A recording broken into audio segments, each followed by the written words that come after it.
महाराष्ट्र वीज कंत्राटी कामगार संघ की ओर से यहाँ पर आंदोलन किया जा रहा है। क्या प्रमुख मांगों को लेकर आंदोलन किया जा रहा है, सीधा जानते हैं। क्या मांगे रखकर ये आंदोलन किया जा रहा है? नमस्कार, मी सागर साबळे, कार्याध्यक्ष नागपूर झोन वीज कंत्राटी कामगार संघ संलग्न भारतीय मजदूर संघ या अनुषंगाने आम्ही टप्प्याटप्प्याने नागपुरात इथे संपूर्ण जिल्ह्यामध्ये आम्ही आंदोलन स्वीकारलेले आहे। त्याच्यामध्ये 1 ऑगस्ट पासून आम्ही संपूर्ण कलेक्टर ऑफिस, जिल्हाधिकारी कार्यालय आणि SEC ऑफिस आमच्या पूर्ण परिमंडळामध्ये महानिर्मिती, महावितरण, महापरिषदमध्ये आम्ही निवेदनपत्र दिलेले आहे। त्याच्यानंतर 12 ते 17 तारखेपर्यंत आम्ही साखळी उपोषण केलेले आहे, 10 ते 5। ते पण आमचे टप्पे सुखरूपपणे आम्ही जे साध्य झालेले आहे, पण तरी प्रशासनाने आमची बैठक तोपर्यंत लावली नाही। तर आमचं 20 तारखेला म्हणजे आज आमचं एक दिवसीय 24 तारखेचा संप आहे। त्यामध्ये आपल्या मागण्या 2च आहे प्रामुख्याने। एक, जॉब सिक्युरिटी, सर्वात म्हणजे कंत्राटदार विरहित शाश्वत रोजगार आम्हाला कंत्राटी कामगारांना मिळालं पाहिजे। आणि दुसरं म्हणजे जी एक वेतन वाढ आहे, एक सामान्य कामगार मिळाली पाहिजे, जो कुशल कामगार आहे त्या अनुषंगाने ते आज मिळत नाही आहे। ती सर्वात मोठी खंत वाटते आम्हाला कंत्राटी कामगारांना, की आज 15 वर्षापासून व्यक्ती जॉब करत आहे, त्यांना 17 ते 18,000 16,000 किमान वेतन मिळते। त्याच्यामध्ये कंत्राटदार त्यांच्याकडून मोबदला पैसा मागतो, 2,000 3,000 5,000 अशा प्रकारची त्यांना लाच द्यावी लागते। आज तो कंत्राटी कामगार काय करणार? आणि येत्या काही दिवसात आता MSEBचे परमनंट कर्मचारी जे असतात ते आता ट्रान्सफर रिक्वेस्ट घेऊन नागपुरात सगळ्यांना यावंसं वाटते, तर ते नागपुरात येतात। त्या अनुषंगाने आम्हाला वरून ऑर्डर येत आहे की जर आमचे रेग्युलर कामगार आले तर कंत्राटी कामगार निघणार, म्हणजे ते बेरोजगार होणार। ते जर आज बेरोजगार झाले तर आज पूर्ण कंत्राटी कामगारांवर उपासमारीची वेळ येणार आहे। त्या अनुषंगाने आम्ही आज प्रत्येक जिल्ह्यामध्ये टप्प्याटप्प्याने आंदोलन करतो। आजचं 20 तारीख आहे, पुन्हा 24 आजही जर आमचे बैठक किंवा आमचे मुद्दे क्लिअर झाले नाही तर 24 ऑगस्ट पासून पूर्ण महाराष्ट्रामध्ये कंत्राटी कामगार हे 20 ते 30,000 लोक संपूर्ण महाराष्ट्रामध्ये रेशीमबाग पासून आपले ऊर्जा मंत्री साहेब, पालकमंत्री साहेब यांच्या निवासस्थानी पायी मोर्चा काढतील आणि आपले न्याय हक्कासाठी आपण लढत राहू, हेच मी बोलतो। सध्या आपण जर महाराष्ट्र जर विचार घेतला आपण तर संपूर्ण कंत्राटी कामगार आज 42,000 कंत्राटी कामगार महाराष्ट्र याच्यामध्ये आहे।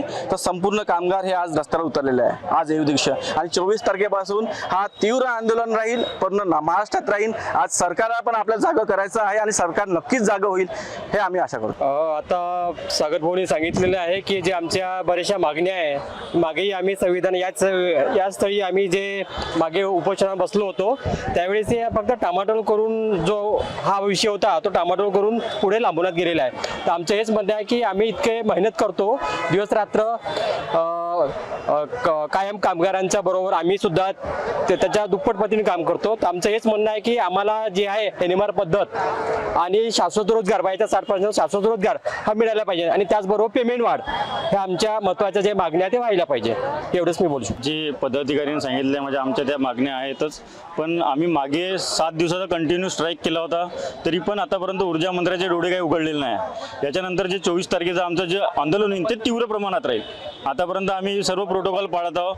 त्या 24 तारखेच्या आंदोलनामध्ये आम्ही डायरेक्ट रेशीमबाग टू ऊर्जा मंत्र्याच्या घरापर्यंत पायी आंदोलन करणार आहे। पूर्ण महाराष्ट्राचे कर्मचारी कंत्राटी जे 40,000 आउटसोर्स कर्मचारी आहेत ते पूर्ण रेशीमबागमध्ये जमा होतील।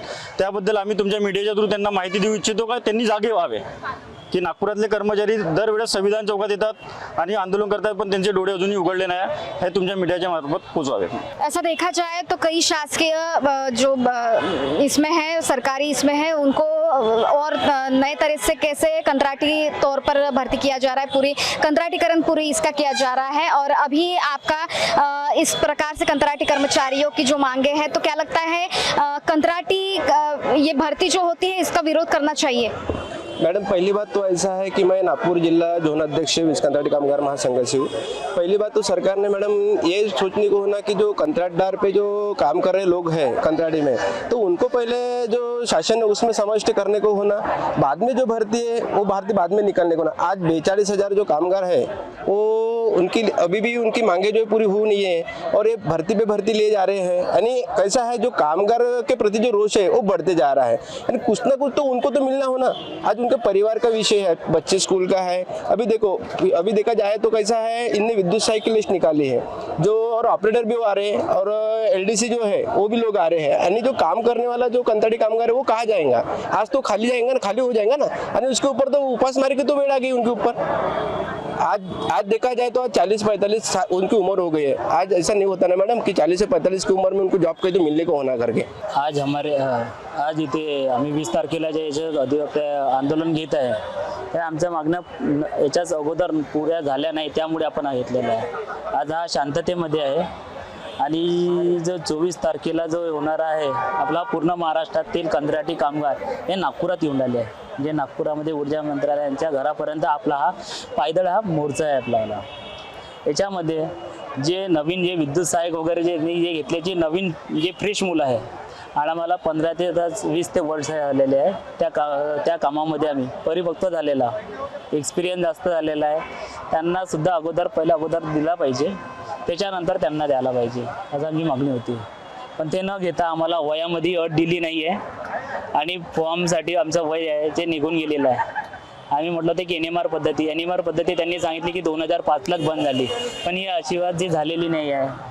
कंत्राटी रांधडी समिती ही आताही आहे, ती बैठक बसलेली आहे, पण त्याच्यावर काही तोडगा लागलेला नाही आहे। त्यामुळे आम्ही आता हरियाणा पॅटर्न हा ज्या मध्ये झालेला आहे त्याच हरियाणा पॅटर्न सुद्धा आम्हाला पाहिजे। हरियाणा पॅटर्न पाहिजे म्हणजे आमचा 58 वर्ष हा जॉब सिक्युरिटी राहील आणि पेमेंट सुद्धा वाढ होईल। महाराष्ट्र वीज कंत्राटी कामगार संघ की ओर से 24 तारीख को पैदल मार्च निकालने जाने की चेतावनी दी गई है और भी आंदोलन उग्र करने का जो चेतावनी दी गई है, इशारा दिया गया है। पूरे महाराष्ट्र भर से यहाँ पर जो कंत्राटी कामगार है वो सम्मिलित हुए हैं और 24 तारीख को ये आंदोलन और भी उग्र होगा। महान्यूज 7 के लिए कैमरा पर्सन अविनाश तोतड़े के साथ आंचल लोखंडे, नागपुर।